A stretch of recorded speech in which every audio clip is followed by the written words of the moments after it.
In the previous class, you have learnt about motion. There are three types of motion: linear motion, oscillatory motion, and circular motion or rotational motion.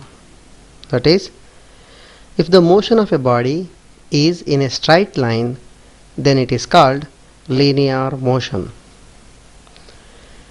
The motion of a body between two fixed points is called oscillatory motion. Similarly, if the motion of a body along a circular path, then it is called a circular motion.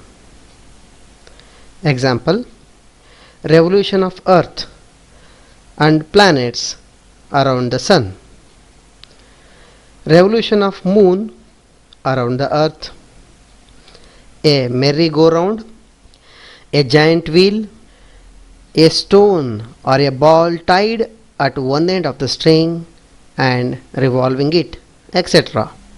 If the net force acting on a body moving along a straight line is 0 or acts in the direction of the force, the body tends to move in the same direction.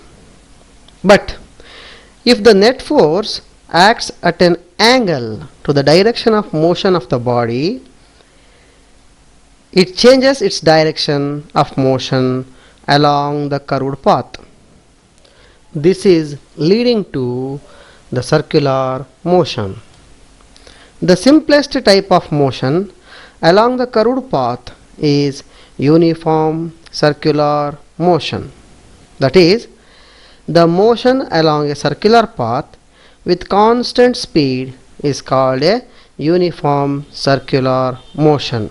Centripetal force. During uniform circular motion, the direction is changing continuously, but from Newton's law, that is Newton's first law, there must be an acceleration, and that must be perpendicular to the path, because the speed is uniform here. Thus, acceleration is directed towards the center. This acceleration is called centripetal acceleration, and the force causing this acceleration is called centripetal force. So we can define the centripetal force as the radial force directed towards the center acting on a body in circular motion. Examples: revolution of Earth around the Sun, revolution of Moon around the Earth, and the centripetal force is provided by gravitational force in case of planets and satellites. To understand centripetal force, watch the sharpening of knives on rotating wheels carefully. Now, let us take an example of a ball tied to a string and held whirling around. During its rotation, the string provides the centripetal force and the ball is pulled towards the center O. Consider the position A of the ball, then its direction is given by the tangent A dash, that is perpendicular to OA, the radius or the centripetal force. Again, at position B, the direction of moving ball is in tangential direction, that is B dash, and it is perpendicular to OB. If centripetal force is removed by letting the string free, then the ball moves in the tangential direction B dash with velocity v. Thus, the centripetal force F is given by F is equal to mv square by r, where m is the mass of the body, v uniform speed along the circular path, r radius of the circular path. According to Newton's third law, for every action there is an equal and opposite reaction. Thus, here the agent which exerts centripetal force is subjected to a reaction which is equal and opposite to centripetal force and directed away from the center. It is called centrifugal reaction. But keep in mind that centrifugal reaction is different from centrifugal force. However, centripetal force and centrifugal reactions constitute action and reaction pair, but not centripetal force and centrifugal force. Illustrations of centripetal force. A runner should lean inwards to take sharp bend to obtain the necessary centripetal force. But if the roadbed is tilted properly, this inclination itself provides the centripetal force to the runner. A cyclist leans towards the center of the curve to get necessary centripetal force, or else he may get skid off.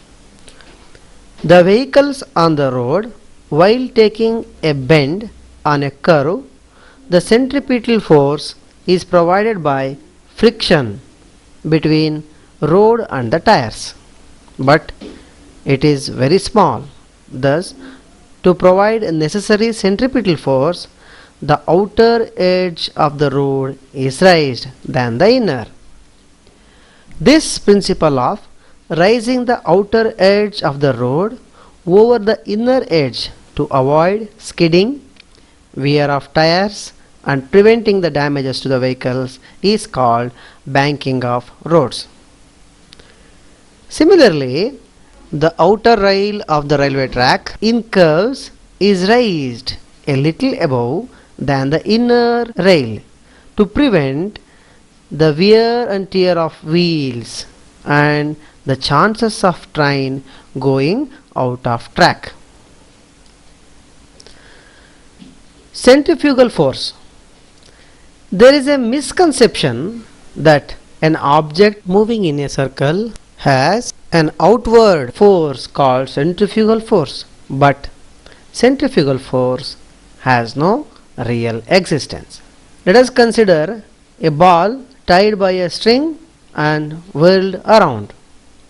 During rotation, the ball experiences centripetal force towards the center, and the ball exerts an outward force, that is away from the center.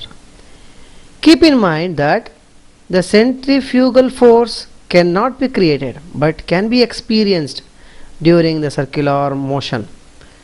But as soon as the string snaps or centripetal force is removed, the centrifugal force has no existence by moving tangentially but not in the opposite direction to centripetal force. This shows that the centrifugal force has no real existence. If there was a centrifugal force, it might have gone in opposite direction to centripetal force. Centrifugal force can be felt during your journey in automobiles like car, bus, etc. along a curved path. That is, you feel pushed outwards, and it is because you tend to move straight, whereas the car has begun to follow the curved path. To make you go in curved path, the back of your seat or the door of your vehicle exerts a force, and this is the centrifugal force. Illustrations of centrifugal force. Number 1. Centrifuge. It is a device to separate minute particles of different densities. That is, when a liquid with suspended particles is taken in a test tube and is suspended in a circular frame. This is rotated at high speed around its axis. Then the particles of different densities settle down according to their increasing order of their density. This is used in separating proteins, hormones, viruses from different liquid media. Number 2. Centrifugal drying machine. It consists of a large cylindrical vessel with a number of perforations around. When wet clothes kept in it and set to rotate rapidly, then the water in the clothes is forced out through the perforations due to centrifugal force, and gradually the clothes get dried. Centrifugal pumps. In centrifugal pumps, the impellers are used. They rotate at high speed. Then the water in it is thrown away from the center, that is, forcibly pushed into the pipes outwards by the centrifugal force. This helps to transfer the large quantity of liquid or water from low pressure regions. James Watt devised an automatic device called the centrifugal governor, which can control the speed of an engine. This device functions on the basis of centrifugal force. It consists of two metallic balls which are suspended freely. When these are connected to a rotor, when they start rotating, due to their weight, they start rising upwards. When they move upwards, they lift the connected assembly, due to which the amount of fuel entering into the engine increases the speed. Similarly, when the speed is reduced, the balls or the metal balls comes down, thereby the associated assembly goes down, reducing the amount of fuel entering into the engine reduces. Thereby the speed of the engine also reduces. In this way, the centrifugal governor controls the speed of an engine.